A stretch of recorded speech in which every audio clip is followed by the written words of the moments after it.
Today on our show, We got another guest in the cave. dudes, or whatever. Their Harley I was Quinn just going exists. top and Harley bottom. Quinn Is exists. that what it was? I was It was a splitting section top. thing? I was going second time. I just didn't want people getting into a Stan Jack thing. No, we didn't. We love Paul. We love Bruce. Everybody loves Paul and Bruce. And Paul and Bruce got together and made a baby. Yeah. 20, how many years ago? God, 25 years ago, 26 years ago now. What year is this? 26 I've years lost ago. count. Named Harley Wow. Quinn. And Harley now Quinn. she's just ready to be born to the mainstream. 1990. Yeah. Goddamn. That's when I dreamed her up. I wrote the first script with her, and then it took like 2 years after that to finally get on the air. Animation takes a hell of a long time to get going, but yeah, around then, so 25 years ago. So, Show him your big animation wiener. Give him a single as he lists his many jobs, starting from Fat Albert. Go. Fat Albert worked with Cosby, and that was a delight of my early years, because it's Bill Cosby, and I'm like 21, and hey, Bill Cosby, and it was like, oh, kid, and I got to write Fat Albert, and it was like I was just in awe of him because Sue Russell, my brother, who I slept with, Which and is an everything. amazing comedy. All this stuff. I would listen to him, every night, and the fact that my first job was writing Fat Albert, it was like so great. Cut to the present. Well, so life takes interesting turns for us all, But that was the first gig, and that's a huge Yes, gig. yes. That put you in the world of filmation. that was right. Yeah. So then where do you go from there with Fat Albert? Filmation led to kind of like, I started working here and there, Hanna-Barbera, Ruby Spears, came back to Filmation, worked on He-Man and the Masters of the Universe.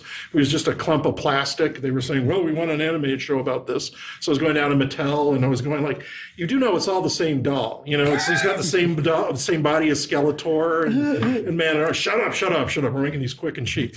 And Evelyn's the same body as the shut up. We just changed the heads.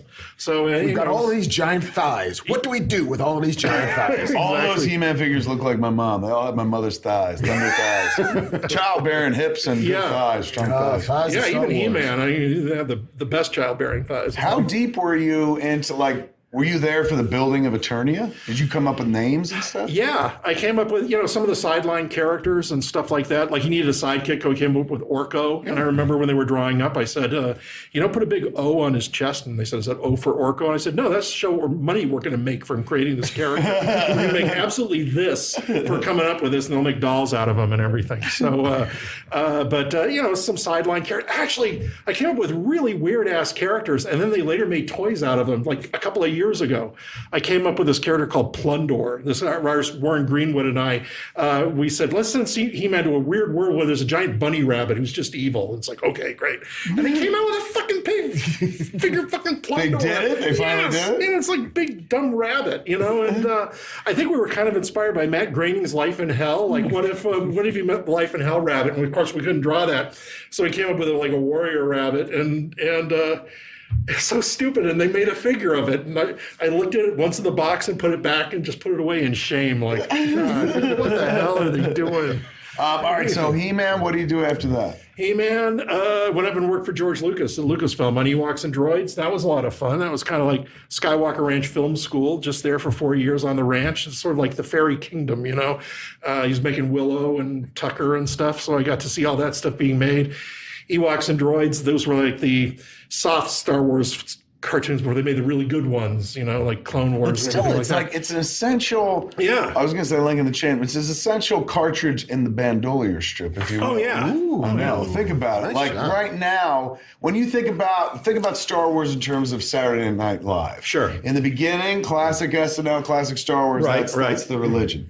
Then there's that period where nobody watched for a while, but somebody had to keep the flames lit. Somebody had to keep the continuity moving forward. And that's what Droids and Ewoks did. Like, it's easy to shit on them now and be like, they're not the cartoons we know and love today. But without that, you got nothing. It was like You dead. just had that It's- holiday special, and nobody needs to just remember that. That's holiday. right, yeah. Now, some people will be like, well, I'd rather not have fucking Droids and Ewoks if that's all we could have. But you're talking to people that were like in the trenches back in the day. We had Star Wars, Empire, Return of the Jedi. That was it. We didn't, and then we had toys, and we had to make the adventures ourselves. The aforementioned Christmas special. But other than Happy that, Life Day, everybody. Oh, happy Life Day. But this was, or unhappy Life Day. But this was like an opportunity to watch the universe expand a little bit. When you knew they weren't making any more new stuff. Like I welcomed Ewoks and Droids. Yes, Ewoks definitely wasn't made for me. Right. But Droids kind of was. Yeah. You know, and I enjoyed it for while I watched it, but that was right at the period where I'm like, I'm olding up now. I'm in high school. Maybe Star Wars isn't as important or something like that. But don't ever put that down. Oh, dude. no. You're part of the Star Wars fucking legacy. Yeah. I mean, and it put me in the same room with George Lucas in creative meetings, and you can't put a price on that. And we're sitting around going, "Can I use the bounty hunters and droids?" And he goes, "You mean like Boba Fett?" And I said, "Yeah." And he goes, "Why do you think people like him?" I go, "This is badass. You don't know anything about him."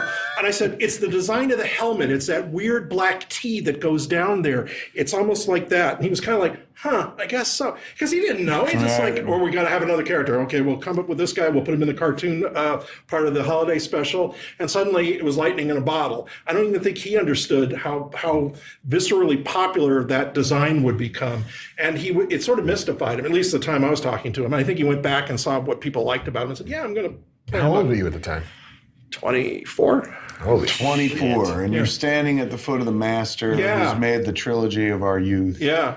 So and extending his brand. So I'll go over and watch him film Tucker and Howard the Duck and all that shit. It was film. You were there when he was doing Howard the Duck? Yeah. Was there a sense of hope like, this is it, we're cracking the comic book code? There was, but I have to admit, when I saw the costume, I went, right away. Because I saw some sculptures where he looked like the Val Merrick, the Donald Duck one. Yeah. And what was really ironic was over at ILM, they were doing like the shading on Roger Rabbit. Single them up, huge. Yeah, they were doing like the process on Roger Rabbit. And when I'd see the animation come in, I would go like, that's got to be Howard the Duck. No, not this guy in the costume, because you can see the fleshy part around the eyes. It looks like a mask. It looks like you couldn't fill it in. At least white it out a little bit. And they said, "No, this is where we want to go with it. It looks real to us." And I said, "No, man, Roger Rabbit, that's a year away, and that's going to kick this thing's ass." And unfortunately, it did. I think just visually, it was too out of step with what everybody loved about the comic, with the incongruity of humans talking to a cartoon character. Remember the awkward scene with the duck prophylactic? Oh, yeah. Like, how people are like, I wouldn't bring my kid to Deadpool because I'd have to explain pegging. Try explaining duck fucking and a duck rubber. That was a PG-13 movie, or I don't know if it was PG. It wasn't even 18. Yeah. There's Trapped in a world he didn't make. There's one story I have to tell about Howard the Duck. Is like when I was working up there, my sister Jane was always pissed at me. She goes, "Okay, Goonies came out and you didn't take me to the premiere of that. And then Young Sherlock Holmes, and I didn't get to see that. Will you take me to the premiere of something?" I said, "Okay, well, you want to go see Howard the Duck?" And she goes, "Sure." So at the end of Howard the Duck, she just kind of looked at me and punched me. Flash forward, like, I don't know how many years later, we're going to see Guardians of the Galaxy. And you want to see Guardians of the Galaxy? Yeah. And so she's really loving it, loving all the way right up until the very end. And when she sees Howard the Duck come on, she goes,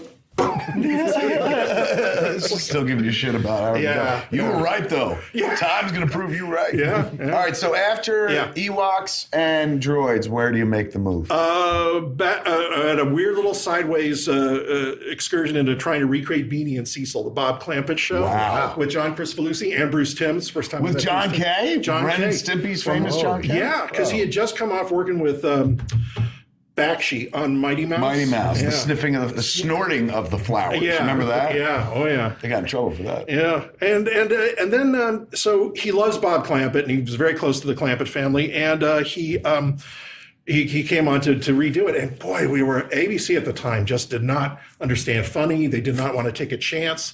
CBS at least was taking chances with things like Pee-wee's Playhouse and a couple of other things, and ABC was just rigid, and they just wanted only a very puerile version of, okay, it's a kid and a sea serpent, and it's wacky and goofy. It's not really funny, and it was just a fatal combination. Like Chuck Lorre was the story editor, they wouldn't let him be funny, and this was. Like he started off in animation, then he just said, I can't deal with this, and he went off and did everything. He became an absolute failure. We never heard of him again. Bad move for him. And then we were slogging away on Beanie and Cecil and Bruce, and that was the first time I worked with Bruce. Was he was storyboarding, directing some of those cartoons? Yeah, really. Yeah. That's where you guys met before Warner Brothers. That's where we met before Warner Brothers, and then Beanie and Cecil exploded tremendously. Everybody got fired. The show just imploded. Did they even make a single episode or no? They made 5 episodes, and you can see some of them online. And they're not bad, but they weren't what you got these young guys who are really creative, and they're really at the time there was really no outlet for them. There was no late night TV, there was no internet. There was no Cartoon Network. So if you wanted to do something, you had to go in and try and do it along Saturday morning lines. That's the only way they'd buy a cartoon from you. But all these guys really wanted to do rude, exciting stuff that wouldn't exist for another 10 years. So it was just like the right talent at the wrong time. And all you had was like the Spike and Mike animation carnival, or whatever it was at the time. Like super Which is still underground. Yeah, you had to go to a big city and see it. Yeah. Like and also the shit is expensive to do. So who's going to pay for it? That's the other thing, so you have to go where the money is. And sometimes you have to, if you want the stuff to get on TV, tailor it down. But I remember going to lunch with John a couple of times. We'd sit there laughing our asses off over great gags that we wanted to put in these things, and I have to go back and pitch to the network, and they just sit there like, it looked like Mount Rushmore, all these stone faces. And it's like, we don't get it. And so that imploded. And then I got a call from Warner Brothers, like they were going to start up and they were going to do Tiny Toon Adventures with Steven Spielberg. And I had met some of those folks from working at Lucas, and they said, yeah, okay, why don't you come in? And all right, let's stop right there real quick and just acknowledge the fact that in the span of a couple of years, you worked with both George Lucas and then Steven Spielberg. One on, extending his franchise with Droids and Ewoks. The other with reintroducing the Looney Tunes by way of younger characters to a whole new generation with his signature on it. Yeah, yeah. What the whose dick did you fucking suck? It's like nerd Forrest Gump. It's like wandering through awesomeness. Isn't that crazy? I feel like the Young Indiana Jones show where he meets Louis Armstrong, he meets Teddy Roosevelt, he meets all these great figures of history. Then he winds up at 90 years old, just this ranting old fuck that nobody remembers. Drunk as a That me, it's like, I'm an early quit. Nuts though, man. So what was Spielberg like were you there in the room going, we want to do Plucky Duck? And he's like, yes, amazingly collaborative and just so engaging and a lot of fun. And he would come in and you really want to be a part of the process. And he loves cartoons. And have you ever been over to Amblin to his office? To the office, the office space there. It's just hung with animation and tremendous artwork and everything. And he would come in and he talks a talk. You can mention a cartoon and he'll go right to a scene where there's like emotional impact from any cartoon he's seen. And he truly loves them. And so it was very easy to talk and pitch to him ideas. And when he would say no, he would say, I don't want to do that because of this. And it's like, okay, great. And he'd always point to a different direction. So a lot of enthusiasm, a lot of creativity, a lot of support. And it was a lot of fun working with him on Tiny Toons. And I guess next time I worked with him a little bit was on Freakazoid after that and some of the other stuff. Where did Bruce go to Warner Brothers with you, or you guys just happened to meet? He was already there. He was there? Yeah, they had sort of put the call out after Beanie and Cecil imploded, Warner's was going to be hiring because Steven had done Tiny Toon Adventures and he really loved getting his feet with the Warner Brothers characters. And he didn't really want to go back and try and remake Bugs and Daffy, but he said, let's try and do like a new generation with that same spirit. And Bugs and Daffy and everybody can be in it, but let's really try and come up with something else. So Tiny Toons got their feet warm, and then Animaniacs and Freakazoid and a bunch of other stuff, and then his own stuff that he's doing now over at DreamWorks. So how does that now? Do you win awards on Tiny Toons? Some, yeah. I won a couple. Emmy Joy? What? Emmy Joy? Did you have an Emmy night? Oh yeah. I got a couple of them. The first one was first time we won the Emmy was really great. Second time less so, but it's depicted in there. Winning was fine, and then after that.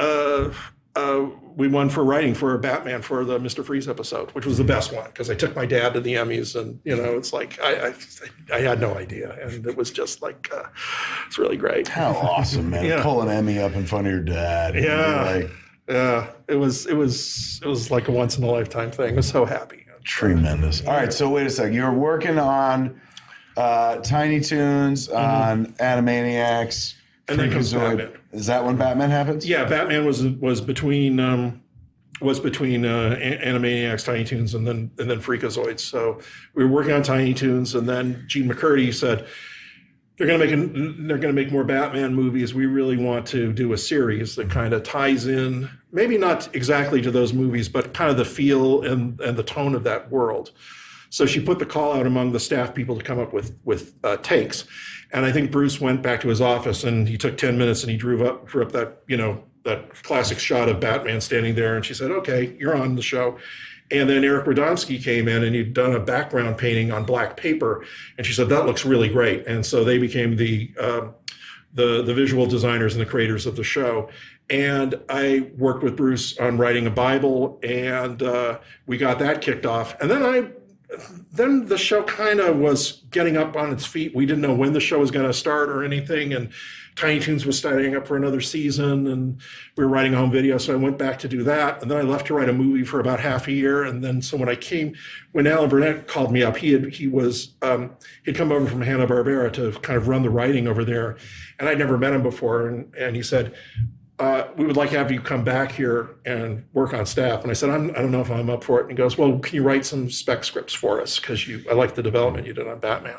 So I wrote a couple of early scripts. And he liked those. And then he said, will you come back full time? And I said, yeah, okay. Because by that point, he had kind of figured out what the show needed to be. There had been other writers who kind of came and went. And the show had alternated from being too not about Batman to too much of him as good old Batman, like, So the show aired by that point, or was it still just they were seeing cuts? That was about a year and a half away from before it ever hit air. Before it ever hit air, yeah. God, they were in development a long time. Yeah, the first thing that Bruce and Eric did was a real short little film of Batman surprising some thugs on top of a roof, some classic old style gangsters, and Gordon coming up with a gun and chasing him off, and you see him fly away and everything.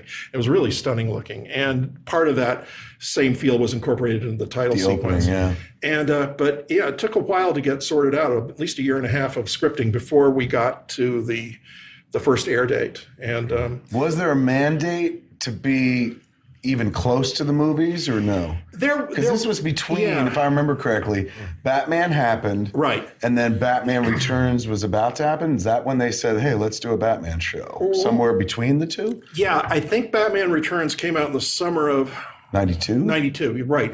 And we premiered that fall. Yeah. So on Fox, oddly enough. In prime time. I remember that. Yeah.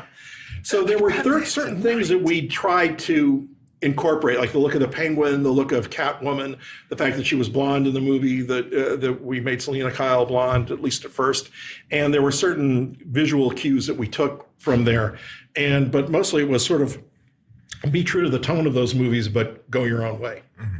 And so we tried to at least give some hints to, visually to that world. Now, you've told the story a zillion times, and for those, you got to assume this is every comic book is somebody's first comic book.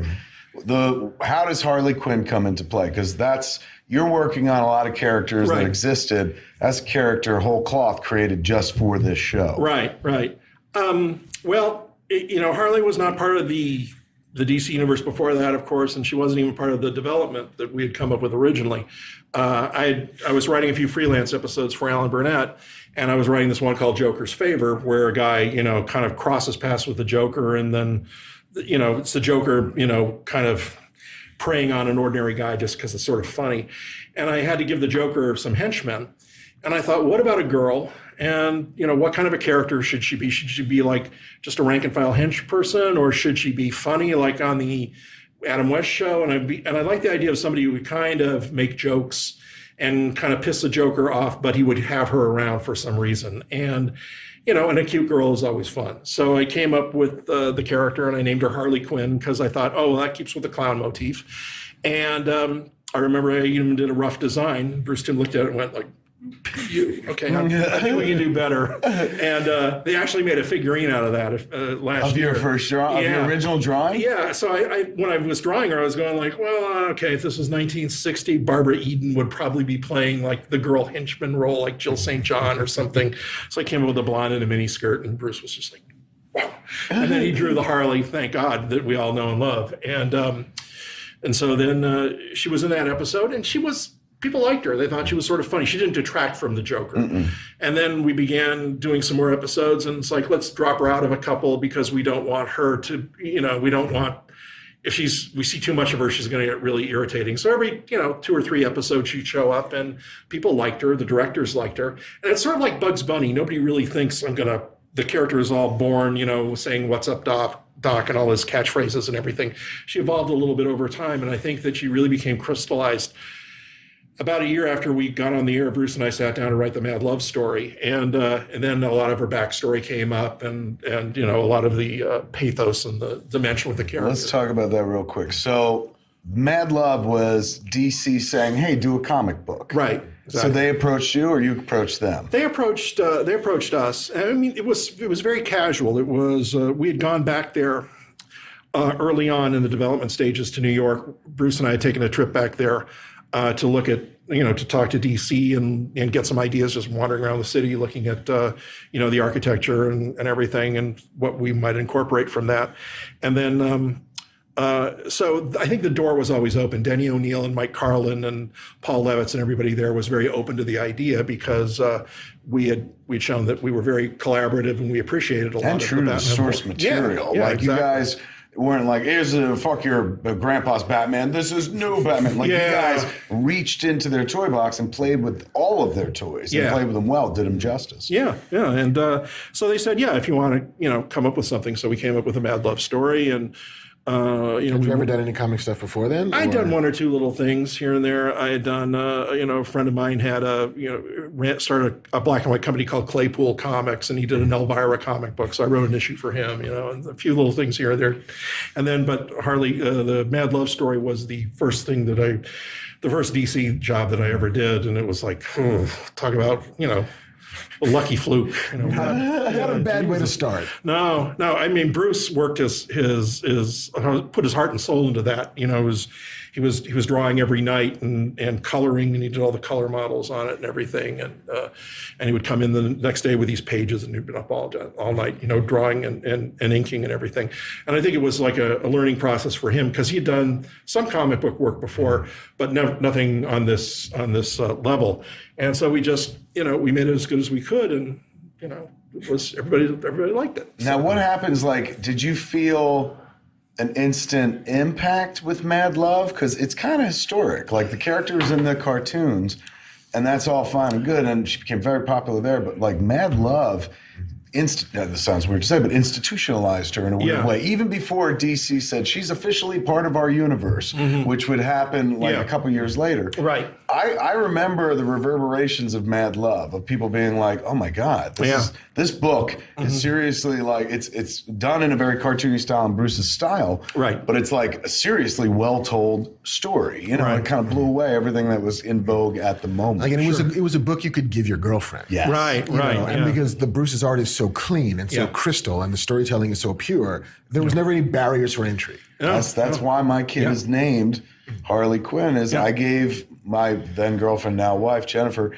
copy of Mad Love, and I have a picture of her. She's in a tub reading it. I took a picture back in the 90s when you weren't supposed to do that either. So, but she's sitting there reading Mad Love in the tub. She got out of the tub and she was like, Harley Quinn would be a great name for a kid if we ever have a kid. Like, oh, okay. And we did have a kid and became Harley Quinn. But you're right. I was able to give, she was not a genre fan. She didn't read comics or anything. She's familiar with like the big ones. But, she was like, you're always talking about comic books. Do you have something I could read? And I was like, I do. Yeah. And that was perfect. Yeah. Like, I couldn't hand her Dark Knight Returns as a commitment. But this was like, well, let's see if you dig this. And she dug it enough to name it. Like every now and again, you find like the sexually transmitted comics. Where it's just like, hey, look, Sandman, give that a read. Why the Last Man, give that a read. Yes. Mad Love was like, hey, you like Batman, you know what this is, read this. Preacher, Misty loves Preacher. They're all inclusive. That's the thing, too. It's not like, here's a story about that one guy doing all those things. It's like, this is a story about the Joker's girlfriend, but she's the main character and the Joker's almost secondary. Everything about it is intriguing. They're like, where's Batman? And he's in it a few times.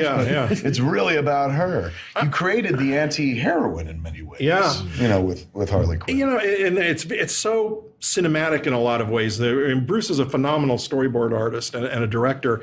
And there were just so many touches that you'd expect to see in a movie, like when she calls up the Joker, that she says that she's trapped Batman. He goes, Batman, huh? And he's like looking through his plans and he goes, okay. And then the next panel, he's screaming, you have who tied up where? And the next panel isn't him running out or anything. It's an old man being run over in the street by a speeding car, which is a great visual cut. It's like a cut out of an action movie that would just go to that, and it just sort of carries you from one panel to another. You don't need any dialogue, and it's just, that's the way he thinks. And it's just, it gave it a magic all its own.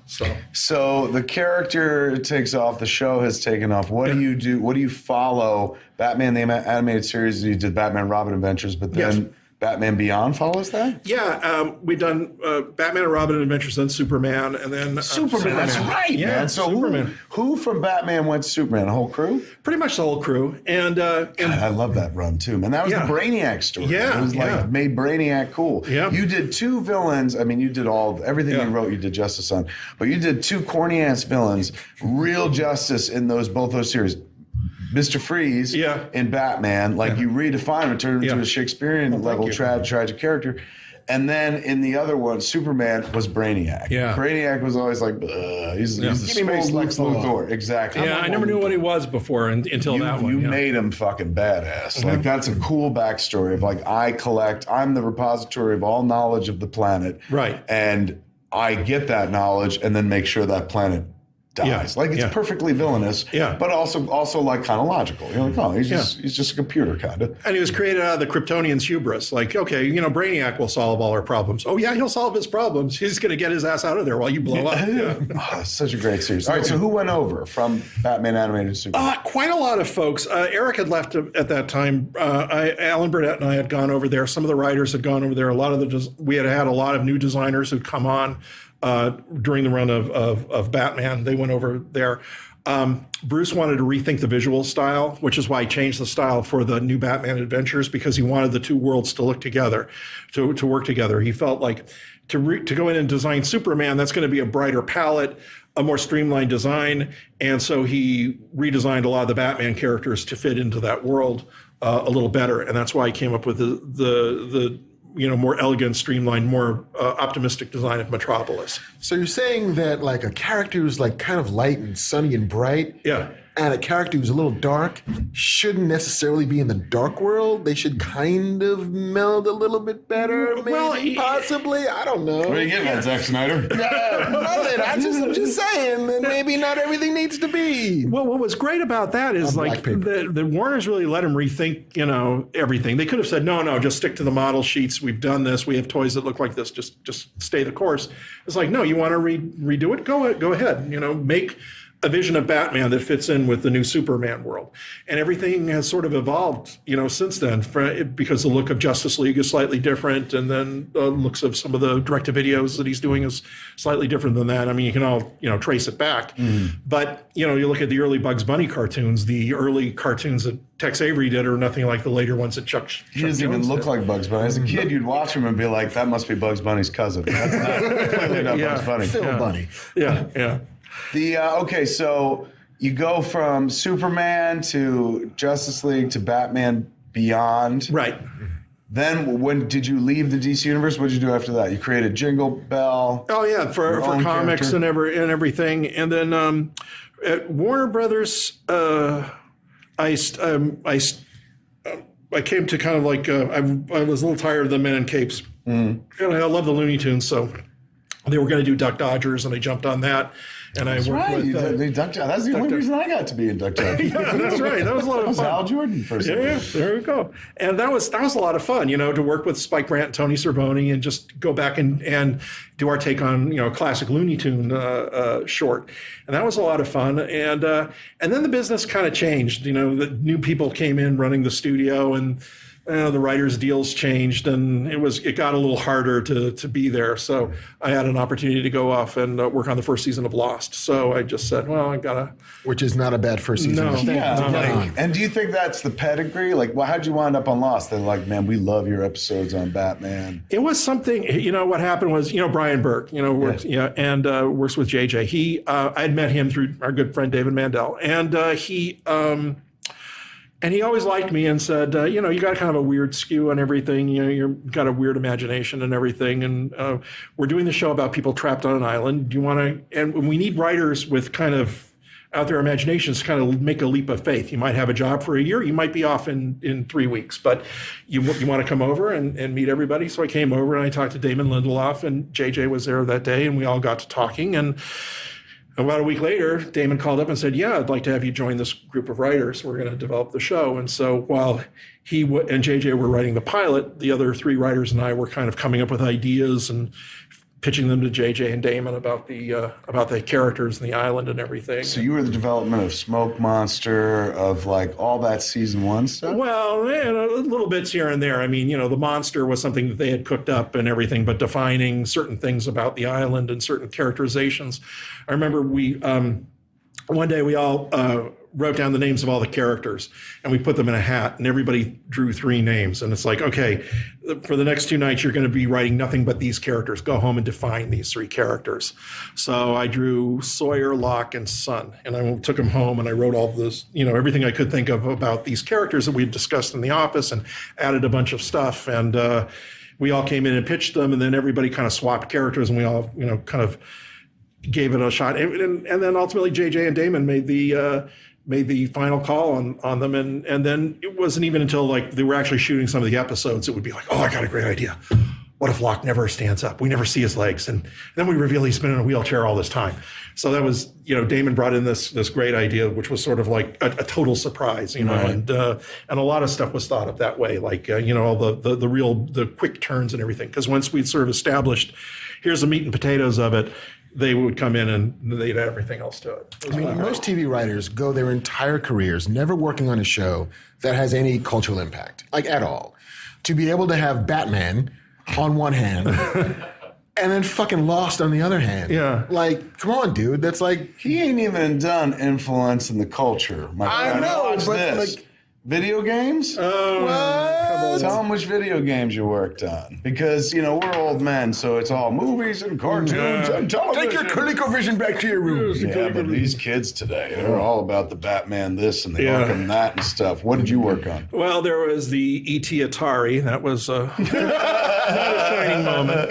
But after that, I did the Arkham games. So the Arkham Asylum. Let's talk more about E.T. Yeah, that sounds interesting. Yeah. Let's all go out to the landfill. Were you there for the first Arkham game? Yeah. So which was what? Arkham Asylum. And then I was working with Rocksteady, and I'd gone over to England to meet them, and it was really terrific, working with them and with the crew of artists over there. And then after that came Arkham City. Excuse me.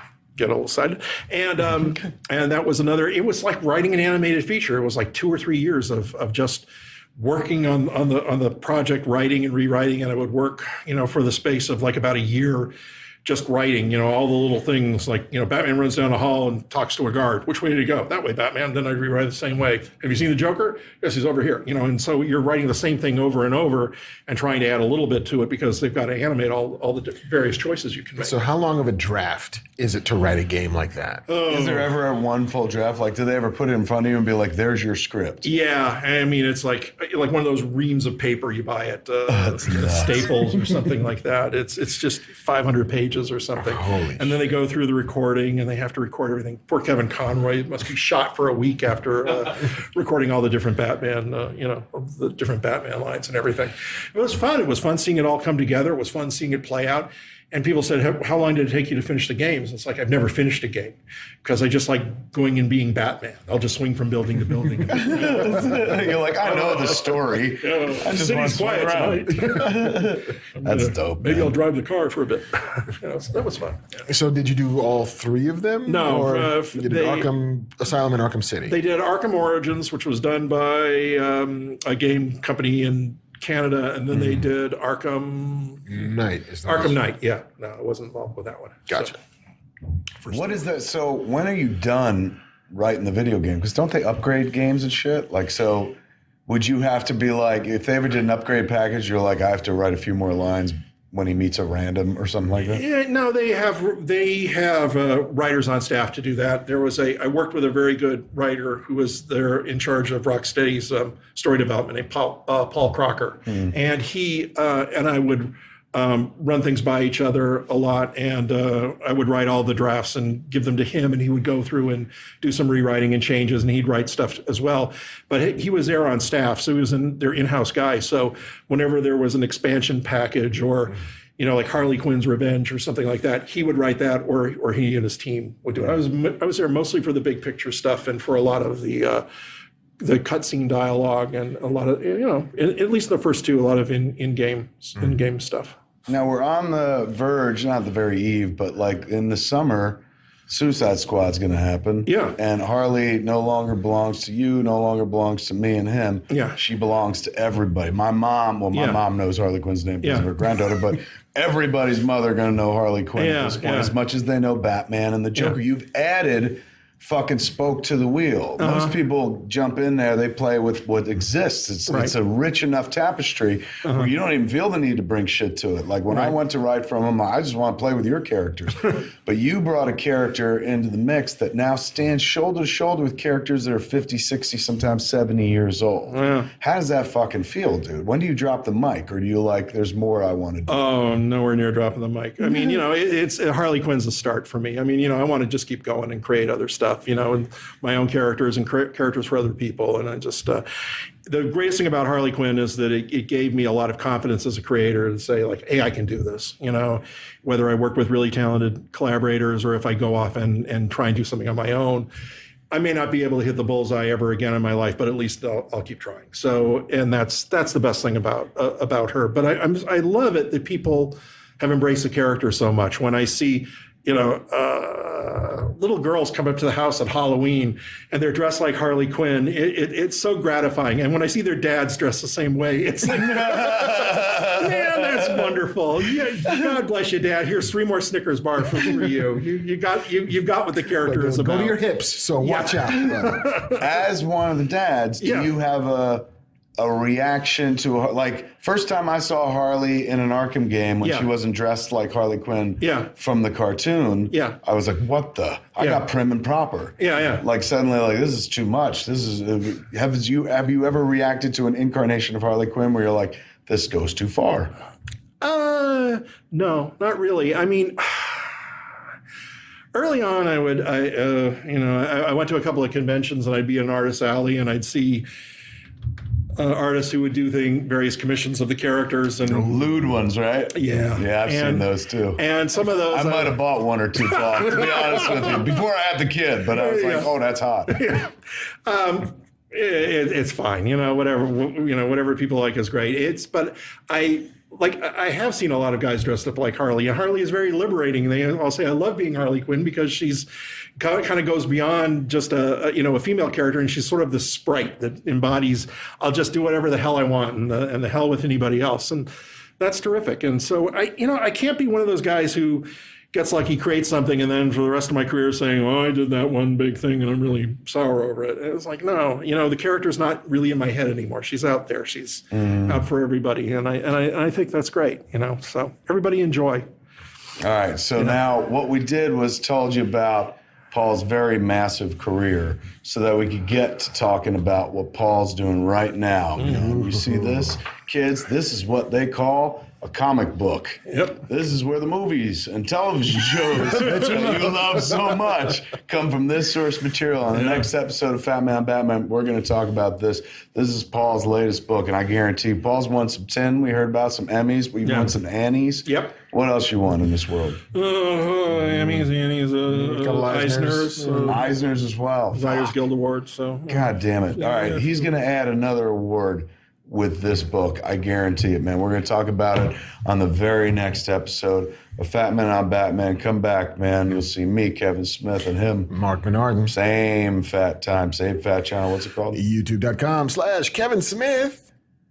This is Marc Bernardin of the Old Fat Man team. Thanks to Squarespace, it doesn't matter if I don't know how to come up with a good-looking site, because Squarespace has all the easy tools you can use that let anyone make professionally designed websites with customizable templates and intuitive and easy-to-use tools. Don't know how to write fancy code to make things go? You don't need to with Squarespace. Maybe you want to put up an online portfolio or sell your wares to an online store. Squarespace can cure what ails you. I'm serious, if you can use a website, you can build one with Squarespace. Don't take my word for it. See for yourself. Start your free trial today at squarespace.com and see how easy it is. When you decide to sign up for Squarespace, make sure to use the offer code FATMAN, FATMAN, to get 10% off your free purchase. Want some more? Hey, sign up for a year and they'll throw in a free domain name. Squarespace. Build it beautiful. Okay, over there, Paul Dini, still with us here in the Fat Cave. I was sleeping under the desk. It's very comfy. He went nowhere. Yep. Except in his career, he went everywhere. Then he came to the Fat Cave and just stayed here. All last episode, if you haven't seen it, go check it out. All we did was cover Paul's prehistory up until this moment in time, right there, man. Yes. This is what we're going to throw up that graphic you got. Yes. Yep. You see that? It's called Dark Knight, a true Batman story written by Mr. Paul Dini himself with art by the amazing Eduardo Risso. This is a Vertigo title. Yeah, it is. Yeah. When was the last time Batman was in a Vertigo book? I don't think so. I don't think ever. Maybe historic, Black Orchid or something like that. You're absolutely right. Yeah, Maybe Black Orchid or something. Yeah. They normally, for those that don't follow this sort of thing, generally they keep them separate. Yep. Batman stays in the DCU and Vertigo stays in Vertigo. But this is a special occasion. Paul, as you heard in the last episode, has rich, deep history with Warner Brothers, DC, and all the Batman characters, including creating Harley Quinn with Bruce Timm. So Paul's entrenched in the universe, in not just the DC Warner Brothers universe of superheroes and whatnot, but also just everything that you love. As we heard from the last episode, he's been involved in from Fat Albert all the way from He-Man, Ewoks and droids. Come on, man. He's worked with Lucas. He's worked with Spielberg and stuff. And you hear that and you're like, lucky, amazing, talented. Like, boy, why does all the good things happen God's to him? own idiot. There you go. But then into every life, a little rain must fall, man. And in this instance, this is a story of much, much worse than rain, and it's a survivor story. This Dark Knight, man, this came from a story that Paul told me, that like one of those stories where you hear somebody tell you like, oh, that happened in a movie, and it happened in real life. It's a true story. And it was a harrowing tale, which I'm going to give him a single, and he's going to tell you a bit about it. But like any good artist, he's taken his pain and turned it into something useful, a useful document for not just change, but also heavens, man. This is a story about survival in many more ways than one. But you know what? I'm burying the lead. Give him a single and tell him what happened. Well, I got to thank you for Kevin in the first place for me writing this, because I remember it was like 3 or 4 years ago. Misty and I were on your show with Jen, and we were talking, just sort of chit-chatting, and on the morning show you do, and you came up with, well, tell me about the mugging, and it's like, oh, the mugging, oh, that happened a long time ago, and I don't know if you and I had discussed that before, or people you knew about it or anything, and it was like, yeah, okay, so we started talking about it, and then when I was done explaining it, you said, man, if that happened to me, I never would have left my house. And I said, oh, man, come on. You wouldn't have. You're a film director. You deal with a lot of responsibility. You're out there. You've got a lot of decisions to make. You would have left your house. And it's like, well, maybe not. And I was thinking, I do know people who have had a traumatic instance in their life that has sort of defined them in a certain way. Either they've risen above it and they've overcome their hardship and gone on, or else they've crumbled or withdrawn. And the more I thought about it, the more I was thinking, like, maybe that's a story worth putting down, worth telling about how to get out. And God knows that a lot of other people, most other people, have dealt with more hardships than I have. But I think everybody has a moment, like that. That crossroads moment of like, how do I get through this? How do I go on? And I thought, okay, well, I think it's worth telling. And I went into Dan DiDio's office, and he was there with Jeff Johns, and we talked about it, and they both, agreed, we'll write it up, show it to us. Dan really liked the story. Jeff liked the story. I met with them both separately, and we discussed it. And Dan thought it would be a really good story for Vertigo, because we could be a little more extreme and take more chances. And also, it's a uniqueness of having Batman in a Vertigo story, and yet it's not really a canon Batman story. It is and it isn't a Batman story. It's not one that really falls within the purview of the universe, but it deals with Batman more as an idea and as a concept and as a character in a writer's brain. And because I've written Batman, it became like, well, this is the extension of myself that I use when I write Batman. And it happened, the incident happened, what the incident is about is like, I was mugged one night, walking a date home from her car. It happened not far from here. In fact, I was driving up Wilshire Boulevard, and I passed Bombay Palace, which was the restaurant I'd gone to earlier that night. So this is right in the neighborhood. At some point, I had to take you right over to the street where it happened. Ooh. And I was walking home from the evening, and my thoughts were someplace else. And I see some guys coming down the street, and it's just like, keep going.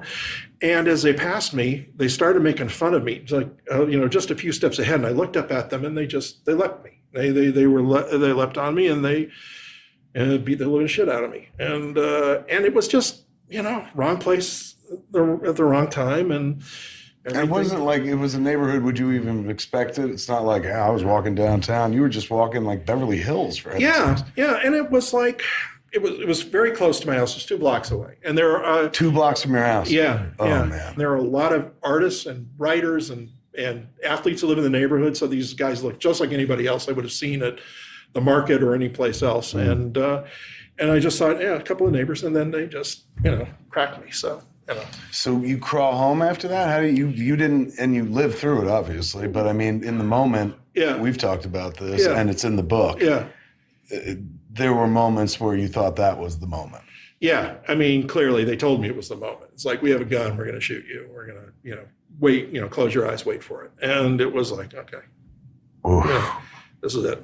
And at that moment, there was a weird moment of clarity, like, say your prayers, rabbit. It's like, okay. And, but it was, I don't mean to be that cavalier about it, but it was almost like a whiteout. It was like, this is it. And then when I felt nothing and I heard nothing, and then I opened my eyes and I was there, and I was just lying there, just bleeding. And it was like, what are you going to do? You're going to sit here? No, you're going to get up and go home. It's like, get up, go home. And somehow I found the resolve to get to my feet, walk home, gather the things they had scattered around because they'd ripped my pants open going through my stuff, and went home. And up until this point, I had led a pretty cavalier life. I was dating girls that it was very unsubstantial relationship life. It was girls who I felt made me look good, and actressy types. And again, I thought, living the bachelor life, or how I defined it. And I could spend a lot of money on toys, and I'm writing a cartoon show that everybody seems to like, and I'm, kind of living the geek's dream. And, and I went home. And just with the thing that hurt the most was knowing there would be no one to say, oh my God, when I walked in the door, there'd just be toys. There'd be animation cells. There'd be comic books. And there'd be me. Fuck, dude, you're a writer. Yeah. I mean, like, pain aside, you are a writer. So you get home. Yeah. Do you go to the hospital, or you're like, how fucked up were you? Well, it was, my nose wasn't broken. Everything was really soft and squishy feeling. Uh-huh. And I felt like I had just, I had been mangled, and I didn't want to go anywhere. I didn't want to do anything. I wanted to drink, and I took down a bottle of rum and I drained it.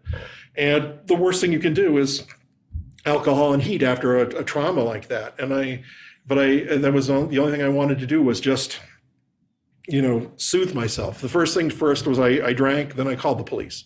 And I said, I had this assault, and it happened nearby, and the police came, and we went back to the site.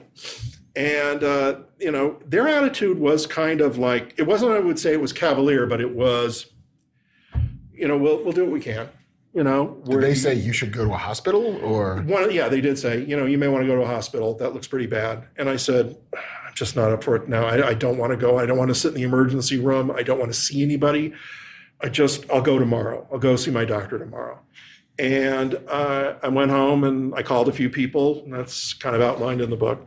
One friend of mine said, my boyfriend will drive you to the hospital right away. And it's like, I've never met your boyfriend before, and this is going to be awkward. There's some dude I don't even know.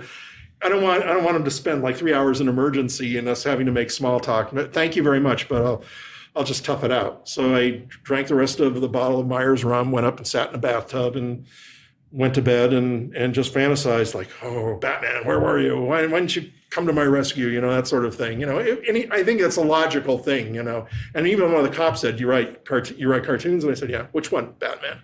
Well, you should have been here tonight, shouldn't he? It's like, yeah.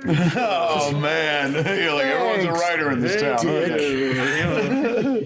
Earlier, I had taken, and this is in the book, I had found like the receipt from dinner was still on the lawn. They'd taken it out of my pocket. I said, do you want to take that and dust for prints? And the guy said, that's okay.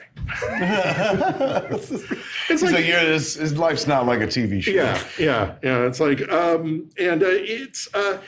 I think they said, look, it was bad what happened, and we're sorry, but if we get more reports of this happening in the neighborhood, we'll give you a call. If we run anybody in, we'll have you in. But underneath the subtext was sort of like, you live through this, count your blessings, and go home, and do what you have to do. Go to the hospital, and and that was kind of it. I called them later, and I called them a couple of times, a couple of days, and they said, your case has been assigned a number, and if we hear anything, we'll call you. And either the guys, it was an isolated incident, or they moved on, or whatever. I never heard anything more about it. But you had to deal with the after effects. Yeah. So you carry that like luggage. Yeah. For a long time. Yeah.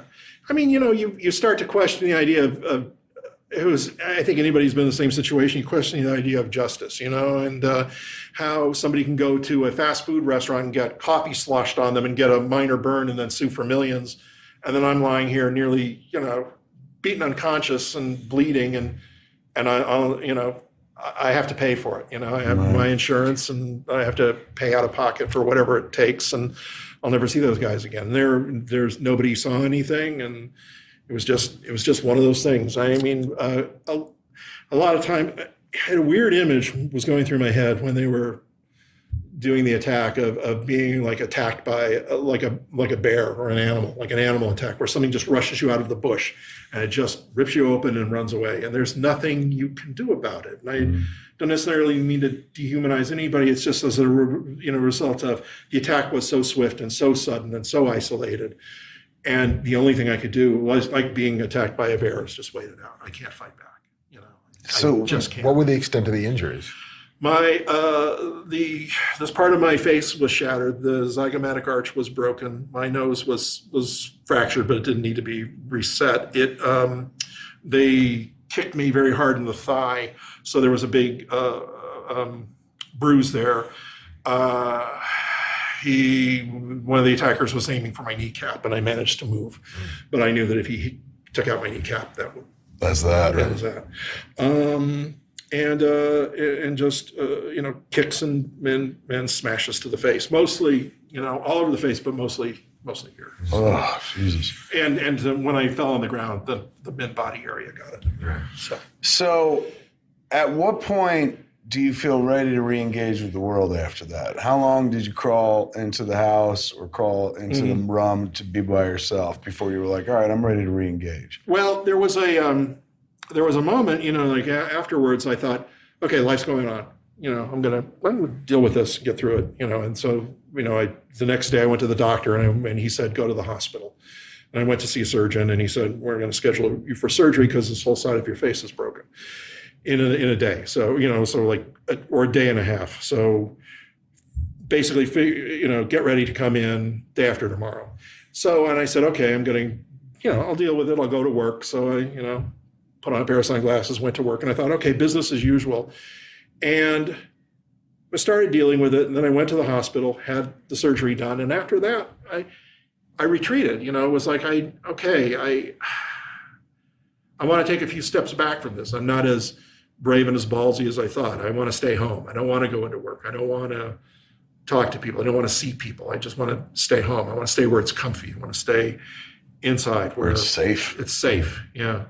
And so it was a process of, trying to get myself out of that. And, we were in the middle of writing the Mask of the Phantasm movie. And that's when this happened? Yeah. And Alan Burnett kept calling me and said, you want me to give your scenes to somebody else? You want off the project? And it's like, I think I do, because I don't want to, character doesn't make any sense to me anymore. I mean, you just sort of, where's Batman? It doesn't really exist. And then why does this stuff happen? I kind of lost.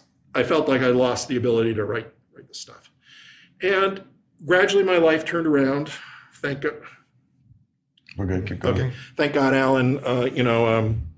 Held my scenes for me. He was a very good friend for me throughout this, and very supportive. And yet, it was sort of. I reached this juncture when I realized, okay, your life is going to go one or two ways. You're either going to stay here, or you're going to get out there again. And you have to, and I don't think I'm going to be happy staying here. And the more I dwelled in my head, the more that voice of stay here, stay where it's safe. And the more I would get out, the more I talk to people, the more it would be like outside's better. And I would talk to people who were starting to enjoy the show. And I would talk to people who had enjoyed cartoons and some of the stuff that I had written. And even if it was just a chance and occurrence, it would be like, that things were going okay before then. And, there was a lot of my own hubris that got me into this situation, but maybe I can kind of take control of my life again and go back out among people again. And I don't have to look toward, beyond myself to make myself happy. That's going to come from inside. So life sort of brought you back to life. Yeah. There were encounters with other people who I talked to who just said, one fellow in particular said, my wife's really sick and we watch cartoons. It's the only thing that makes life good. So it's like, well, if I could be a part of that, I don't want to walk away. No, that's fucking odd. I mean, come on, dude. Like right then and there, you're impacting somebody's life. You write the stuff off as like, it's frivolity, but it's like, that makes all the fucking difference to them. Yeah. So that brings you back. So then that makes you go like, you know what? Fucking, I'm going back in. I'm going to dive back into life. How long do you think you were nervous, scared, frightened before you were like, all right, I'm ready to take life on again? Well, about, I think the core of it was about 2 or 3 months. We're just sitting at home, and very, very rarely did I go into work, or if it was for an hour or two, and I would call in sick a lot of times because I just wasn't up for dealing with it. I would come back and kind of question, what's the point of this? I'm just doing it by myself. Does it matter to anybody? And who cares, really? And it just had to matter to me. And so through talking to other people and through the support of some very good people, friends and family members, I kind of saw in me what they saw. Nice. So. Well, we all see everything in you, dude. You're a fucking hero. And you're especially with this story, dude, you're my hero. Like, I said it when you told me the story. I maintain it now. I would have been destroyed. That would have been it for me, man. That would have taken me out of the game. You're going along in your life a certain path, and you think your biggest problems are some anonymous asshole on the internet going like, you suck at your job. Like, that's a real thing. You're walking down the street and suddenly life fucking punches you in the face until you think like it's over and stuff. Yeah. You found a way to kind of put it all back together, go back out, man. That's heroic and stuff. When does this come into play? That comes into play June 21st. That's when it comes out, and it'll be available online at Amazon. But when did, I'm sorry, no, well, that's good to know. It's coming out. But when was the moment where, how long was it between the incident and now? This has got to be like 20 years? Shit. Yeah. 23 years. 23 years between incident and moment 23 years. It was late January 1993. Mm-hmm. And it was like almost, it was around the, 26th, 27th of that month. That was the night I was out. It was cold, winter night, walking home. And it was, so it's been a long time. And I don't think I could have told the story back then. It would have been a different story. It would have been a story where I don't think I would have learned as much and I wouldn't have experienced as much. I could have told that 5 or 10 years, but it's like the time, the hurt went away, the perspective changed, my life changed in a lot of ways. I began looking at myself and the people around me a little more different. There was a whole thing of forgiveness to work through, both for myself, for the attackers, for letting it go, for the idea that for whatever reason they did it for, and whoever they are, I just hope their life is better. They just don't do stuff like this for their own sake. When was the first time you were able to go back to writing Batman? It was about a month or two after that. I mean, we were really needed to get the Phantasm script underway, and I'd been delaying a lot of it. And the other writers were writing, stuff that I should have been writing. And it was like, when, it's in the book. One night I was out and the guy was talking to me about how much cartoons meant to him and his wife. And I thought, well, maybe I shouldn't hang up on it. So it was like within a night or two of that, I actually was watching one of the episodes. I'm watching it on VHS and going like, how did I used to do this shit? I'm sitting there on my old Apple computer and trying to think like, okay, Joker talks like that. And I realized like I hadn't really forgotten it. I just didn't want to, it was almost like embracing it was sort of bringing back an element of the pain about the idea that, okay, the fantasy of it. And I had to delve back into the fantasy of okay, Batman's not going to make, my life any better in a real way, but maybe I can at least write a good Batman story again. So that, got me back into it. And also just, Did your Batman change after this? Like because every writer who takes on the character is writing a slightly different Batman. Yeah. So how does the Batman that you write post that event differ from the one you wrote pre that event? In a way, he became a little more human, I think. He became a little more like, he'll still go out and beat people up and everything, but in my head, he was a little more circumspect about it. Maybe a little more like, there are people I'm beating up and, maybe just doing the Frank Miller thing of smashing somebody's head through a glass window. It's cool and visceral, but maybe once the guy stops moving, that's the time to tie him up and leave him.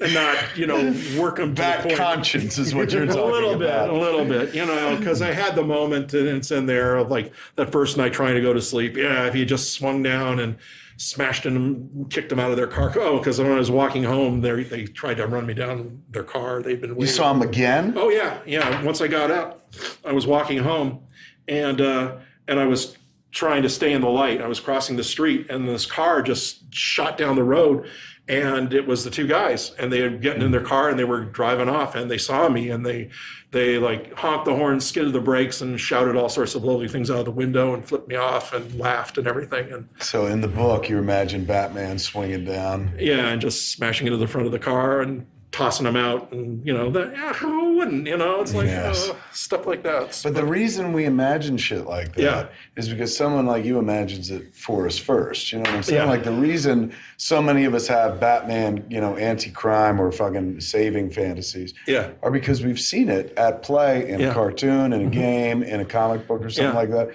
So there is that feeling of like in a just world, some dude in a costume would do right by me. Yeah. But that's not really the right But then world. you hear stories like the Dean Tripp, who wrote that book, Something Terrible, which was all about, I mean, which is beautiful, but it's about Batman actually saving him from dealing with just the tragedy of childhood abuse. Like, it's very real for him. Yeah. In a way that, it is not real for other people because other people don't have to live through it. But so much of that is part of the work that you do is helping other people through Batman get over any number of just devastating traumas. Sure.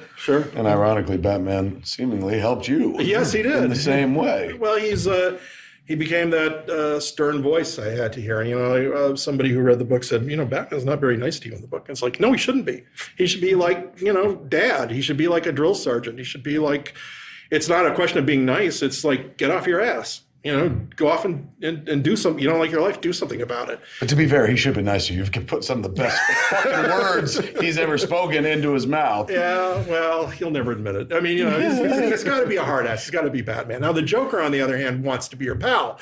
He's like, buddy boy, take it easy. Sit down, take a load off. You don't have to work today. And that's the worst thing you want.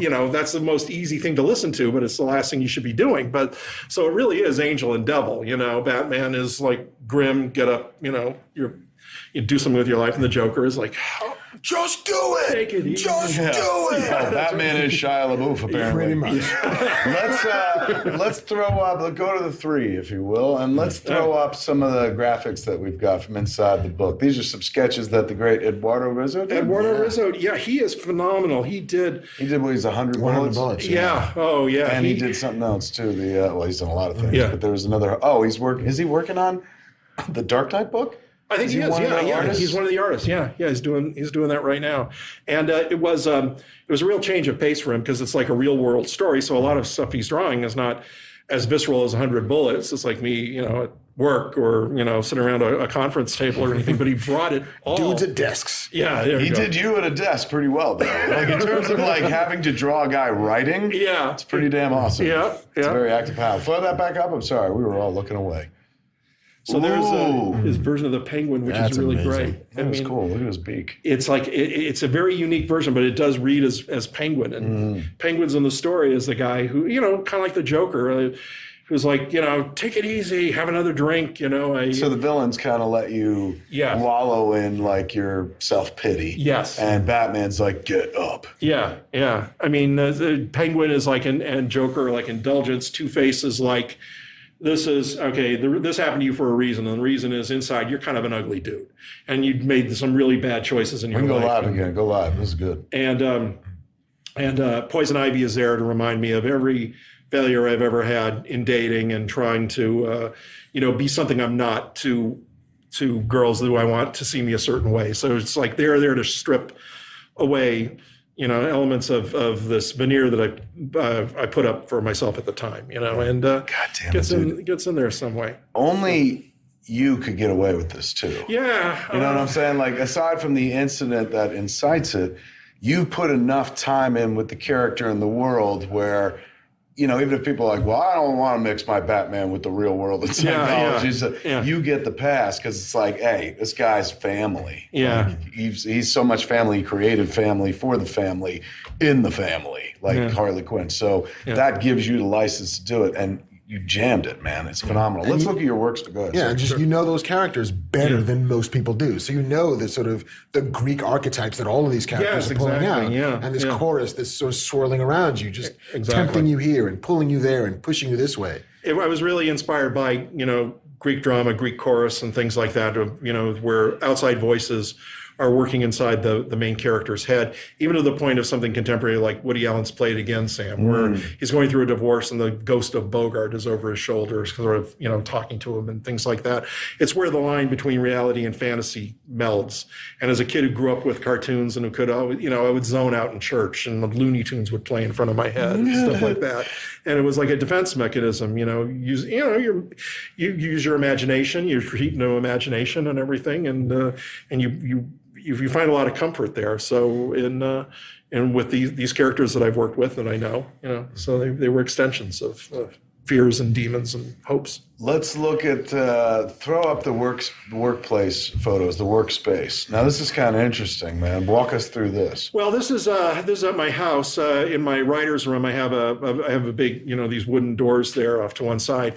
And as I was writing the story, I would create these collages of certain images that I was trying to evoke or emotions. And I would take images from the comics or from my childhood or from just any place, comic books, and I would kind of juxtapose them on the computer so they all meant different things. So there's a shot there of Two-Face and a doctor doing a very similar operation to the one I had about the idea of cutting back part of my face and everything. So Two-Face was a very a vivid image for that. There for a while I was thinking I'm going to go off and buy a gun. So, hey kids. Did you really? Let's go buy a gun. Go back to us. Yeah. There was a moment where you were like, I should get a gun. Oh yeah.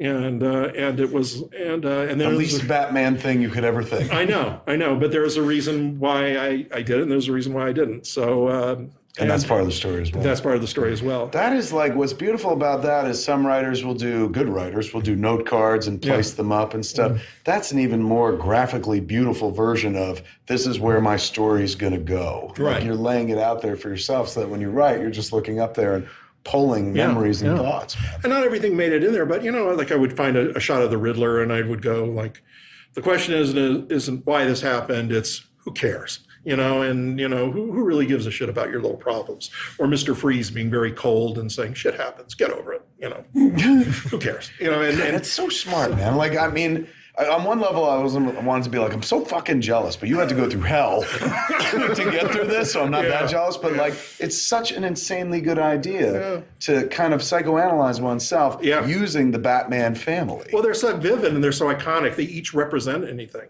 So they each represent a different thing. People have said, why is Harley Quinn not in the book? And it's like, she represents happiness. Excellent point, man. God damn it, Paul. You never stop writing. Always a beautiful writer, man. Like, if you've never seen, and who the fuck has, if you're watching the show, clearly you've seen the Mr. Freeze episode, Heart of Ice. Heart of Ice, Batman Animated Series, Season 1, I believe. Yeah. I remember watching that. Out of the fucking gate. Right?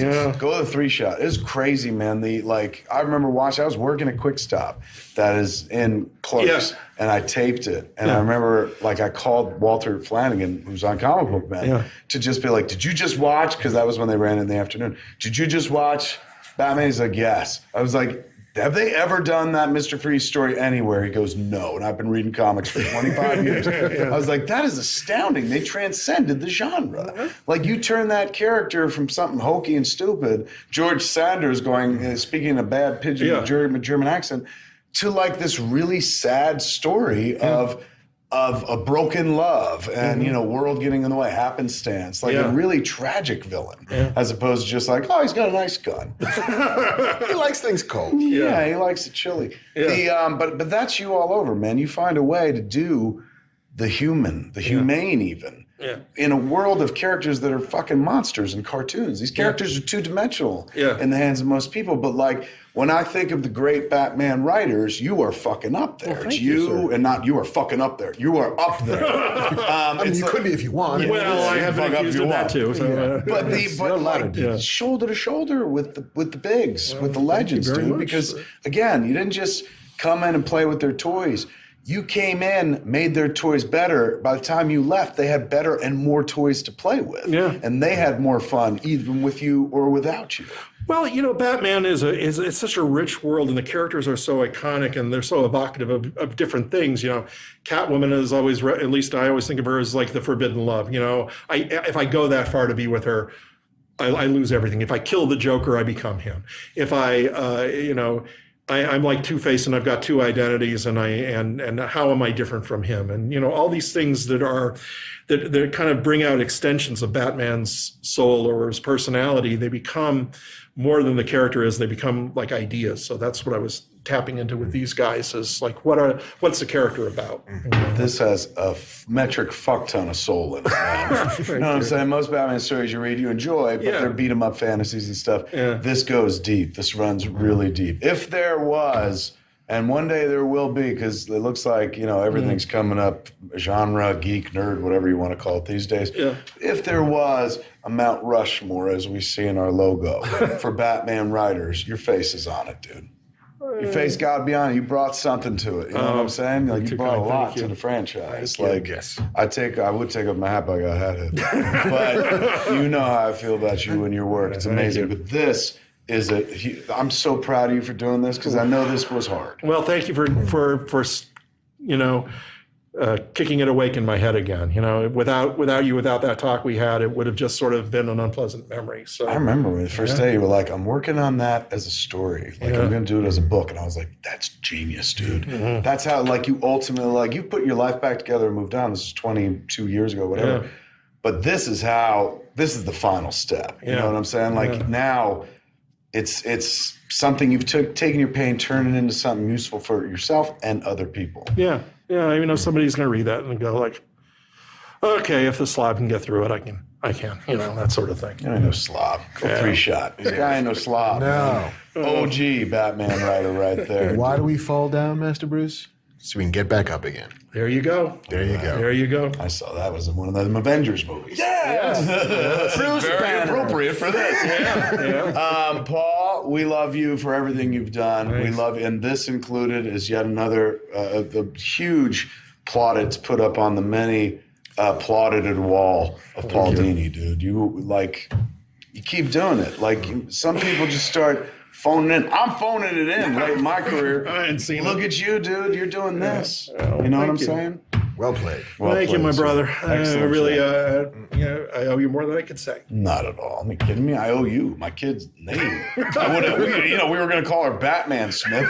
Thank God for Harley Quinn. I'm just glad she didn't show up at my house around age 9, with that baseball bat you got her going, Paul, can you come out a minute? I got to talk to you for the funny name. When she was a kid, we didn't know if she'd ever like her name, but now she loves it. Oh yeah, she's positioned well. Like it's a Harley Quinn world now. So people are like, oh, when she was little, everyone always I'd be like, what's her name? I'd be like, Harley, and they'd be like, oh, you ride? Yeah, exactly. And I'm like, no. Yeah. But nowadays, you go like, what's her name? I'm like Harley. They're like, oh, I can't wait for Suicide Squad. And there you go. Like, oh my God, we're in that world now. I mean, I've seen, Harley is getting to be a more and more common name for girls. And it's almost like, it probably was, but this is sort of, it puts it out there. Like before James Barrie wrote Peter Pan, nobody named their kid Wendy. And then suddenly it just sort of took off. There's going to be a wave of children born like next July. Yeah. All named Harley. You ain't kidding. Oh, yeah. You ain't kidding. Like the 9-month boom. Like, the Suicide Effect. Suicide Squad Effect.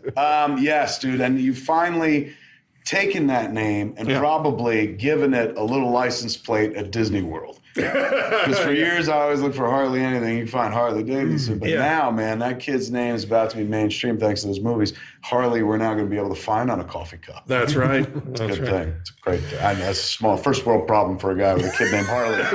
It's a big deal in my world. There it is, folks. The book, again, is called Dark Knight, A True Batman Story, written by the one, the only Paul Dini, standing right over there. Thank you. Yes. An absolute legend. Thank you for coming in, sir. Thank you. Go get the book. Comes out Dude, June 21st. June 21. Hardcover or softcover or what? Hardcover. First? Yep. We got, what's this about? Galleys? That's Galleys. Softcover? Yeah. Give me a hardcover, dude. I want to be able to. Oh, yeah, you're on the list. You're on the comp That's list. how you get free shit. Yeah, there you go. Only the guests. I know where you live. I need your know address, where so I I gotta get you one. There it is, man. Go out and get the book when it's out, folks. Or until that comes out, go patronize any Paul Dini thing. Throw a rock. You will hit something Paul Dini's been involved You with. just go watch that first season of Batman again. Yeah, just go there you do go. it. You're going to feel amazing Do it. when you do. Thanks for hanging out, sir. That's Thank you. all the time we got here in the Fat Cave this week, man. Thanks for hanging out. I've been Kevin Smith. I've been Marc Bernardin. And I've been happy to be here. Thank you. Happy to be here. So glad to have Tune in next time. Same fat time, same fat channel. you. YouTube.com/Kevin Smith. Something like that. Yay, I got it. You did it.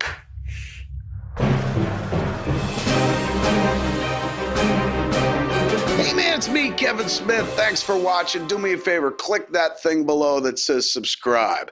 Every time you click that, you save a baby kitten from murder. To take kids and put them on a fucking stroll, force them into fucking prostitution and shit like that. Horrible shit that, we wish there was a Batman around for to do something about. Help us out. Help out Jamie. Help out all those people forced into sexual trafficking.